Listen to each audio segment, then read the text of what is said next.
حضرت عبداللہ ابن عمر رضی اللہ تعالی عنہ سے مروی ہے، نبی کریم صلی اللہ علیہ وآلہ وسلم نے ارشاد فرمایا، روزے اور قرآن بندہ مومن کی شفاعت کریں گے۔ روزے عرض کریں گے، اے ہمارے پروردگار، ہم نے اس کو دن کے وقت کھانے پینے سے، خواہشات نفس کو پورا کرنے سے روکے رکھا، اس کے متعلق باری تعالیٰ ہماری سفارش کو قبول فرما۔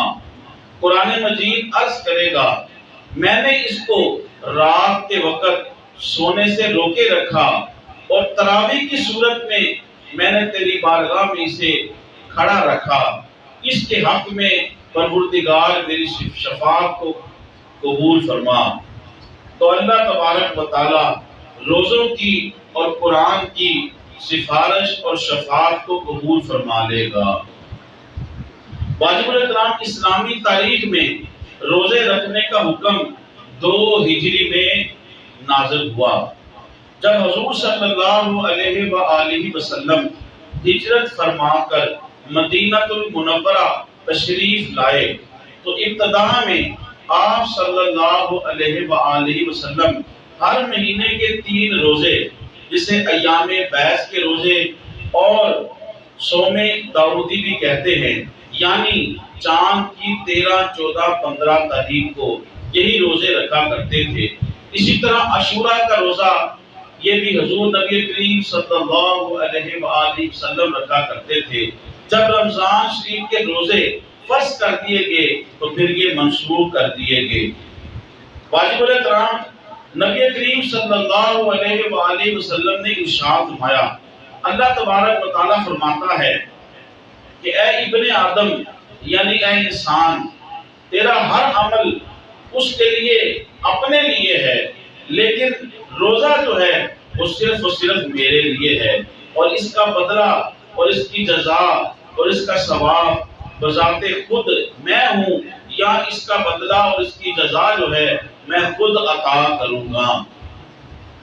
نبی کریم صلی اللہ علیہ وآلہ وسلم نے ارشاد فرمایا، میری امت کو 5 ایسی نعمتیں عطا کی گئی ہیں جو سابقہ نبیوں کی امتوں میں سے کسی کو بھی عطا نہیں کی گئی تھی۔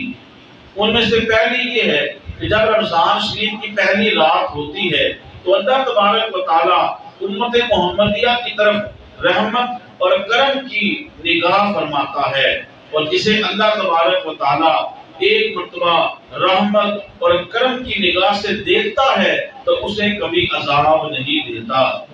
یوں کہا جائے تو بے گانہ ہوگا کہ اللہ جس کی طرف نظر رحمت فرماتا ہے پھر اللہ تعالیٰ اس کو نیکی کرنے کی توفیق عطا فرما دیتا ہے، اس وجہ سے وہ جنت میں چلا جاتا ہے۔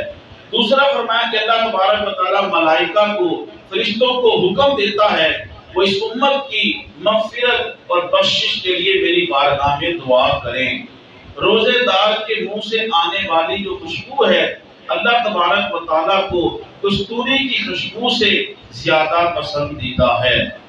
اللہ تبارک و تعالیٰ مومنین روزے داروں کو خوشخبری سناتا ہے کہ یہی میرے دوست ہیں، اور جنت کو حکم دیتا ہے کہ وہ ان کے لیے پوری زیب و زینت کے ساتھ آراستہ ہو جائے۔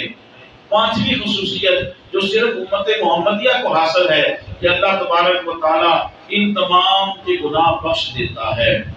نبی کریم صلی اللہ علیہ وآلہ وسلم سے روایت ہے کہ اللہ تبارک و تعالیٰ رمضان شریف کی ہر سات میں 6 لاکھ ان دوزخیوں کو آگ سے نجات دیتا ہے جن پر دوزخ کی آگ واجب ہو چکی ہوتی ہے۔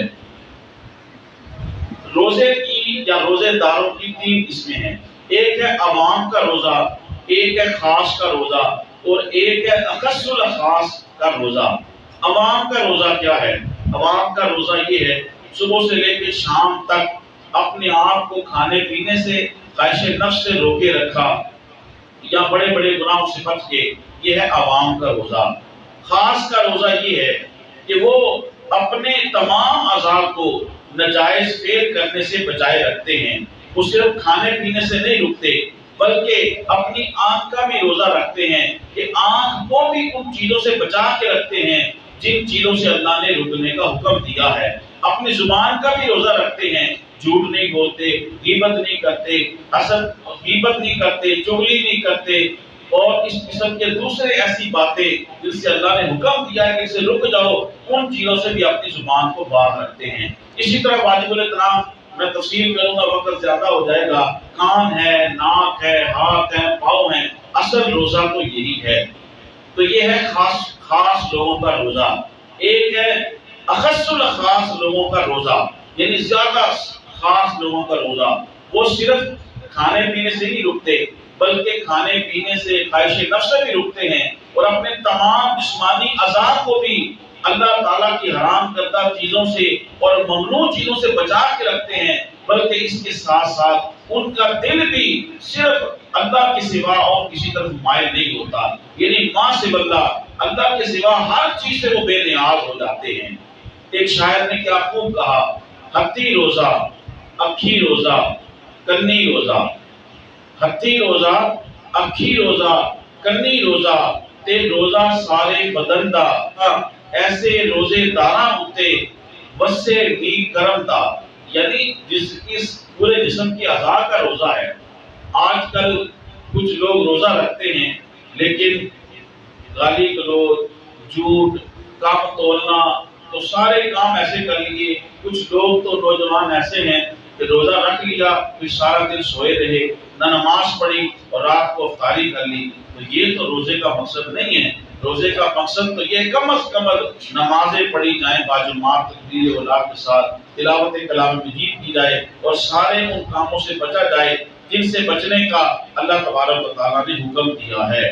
آخری بات سماعت فرمائیں، واجب الاحترام حکایت ایک آپ سماعت فرمائیں۔